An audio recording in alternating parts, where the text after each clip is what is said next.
We've been going through a ton of data from the Federal Reserve, and in this video, I'm going to talk to you about what is the average and median family income in this country.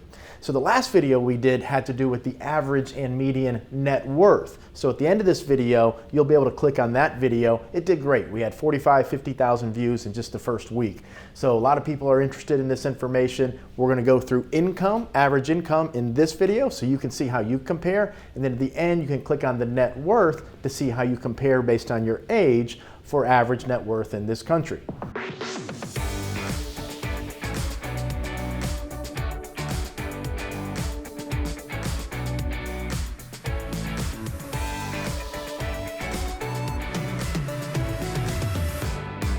Hi, I'm Troy Sharp, CEO of Oak Harvest Financial Group, certified financial planner, certified tax specialist, and host of the Retirement Income Show. If you could just take 1 second to hit that thumbs up button, what that does is that shows engagement, and YouTube is more likely to show this video to other people so they can see where they compare when it comes to pre-tax family income or net worth. Part of the financial planning process is understanding where should we put our dollars, our income that we make. So when we're looking at if your average annual income is $50,000 or $100,000 or $150,000, how much of that do you put into the 401k? How much do you need to save into an emergency fund? How much should you put into the tax-free Roth IRA or the Roth part of your 401k? These are all financial planning decisions that will have a great impact on your financial security and your family security for many, many years to come. So when we look at this video and we understand what the average and median pre-tax family income, I want you to be thinking, how much should I be putting in my 401k? How much should I keep in the bank? How much should I invest in stocks? Where should I put money into this Roth 401k? These are questions, just like dominoes, they're all interrelated, but they're things we need to be thinking about to make good decisions. If you don't understand what I'm saying, if you have no clue how much you should be putting into your 401k or should you be putting it into the Roth, there's always a link below in the description where you can reach out to us and schedule time to talk with one of our financial advisors. Before we get into what the actual data says, we have to understand the difference between average or mean and median. So looking here at this chart, when we talk about the median number, this is the middle. Okay, so the median number means that if we have a 10-digit data series, right in the middle, this is the median number. So I have a bunch of zeros here, and then 150 at the end. Well, the median number is 0.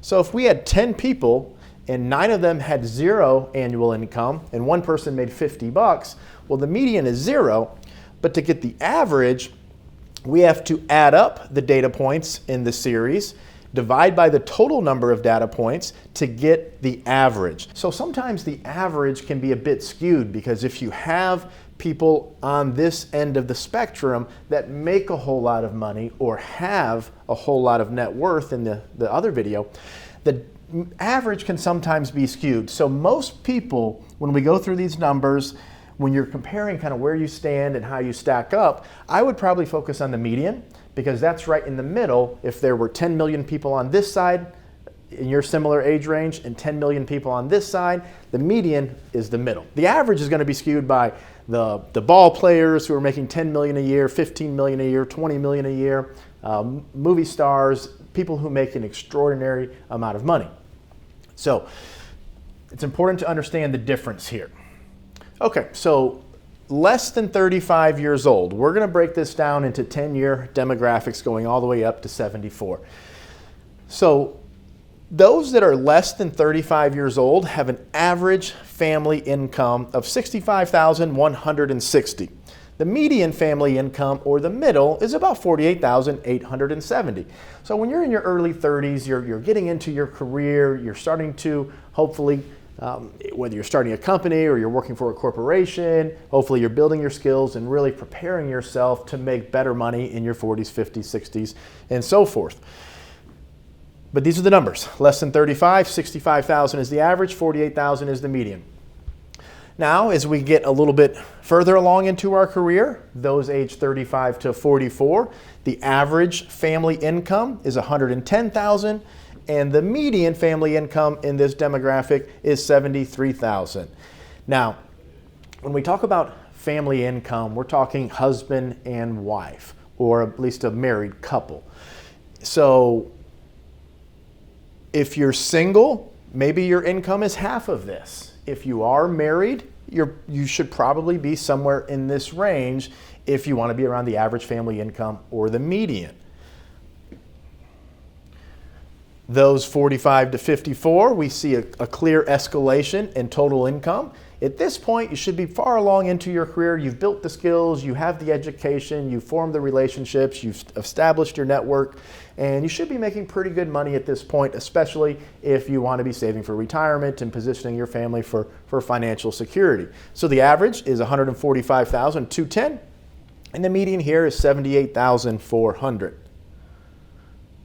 55 to 64. So now we start to get into some people who are retiring early. They're retiring at 58, they're retiring at 60, 62, 63. So these numbers are going to be a bit skewed because income typically goes down for most people when they retire. The average, $130,410, and the median, of course, here, $63,120. Those age 65 to 74, we see the trend continue. 107,000 is the average, 49,890 is the median. Once again, if you like this video, hitting that thumbs up button, that lets YouTube know that there's some engagement here and they're likely to share this video with other people. You can always share this video with a friend or family member, and if you'd like to stay connected to us so we can deliver more content to you, hit that subscribe button and that little bell icon so you'll be notified when we deliver more content, keeping you more connected to your money.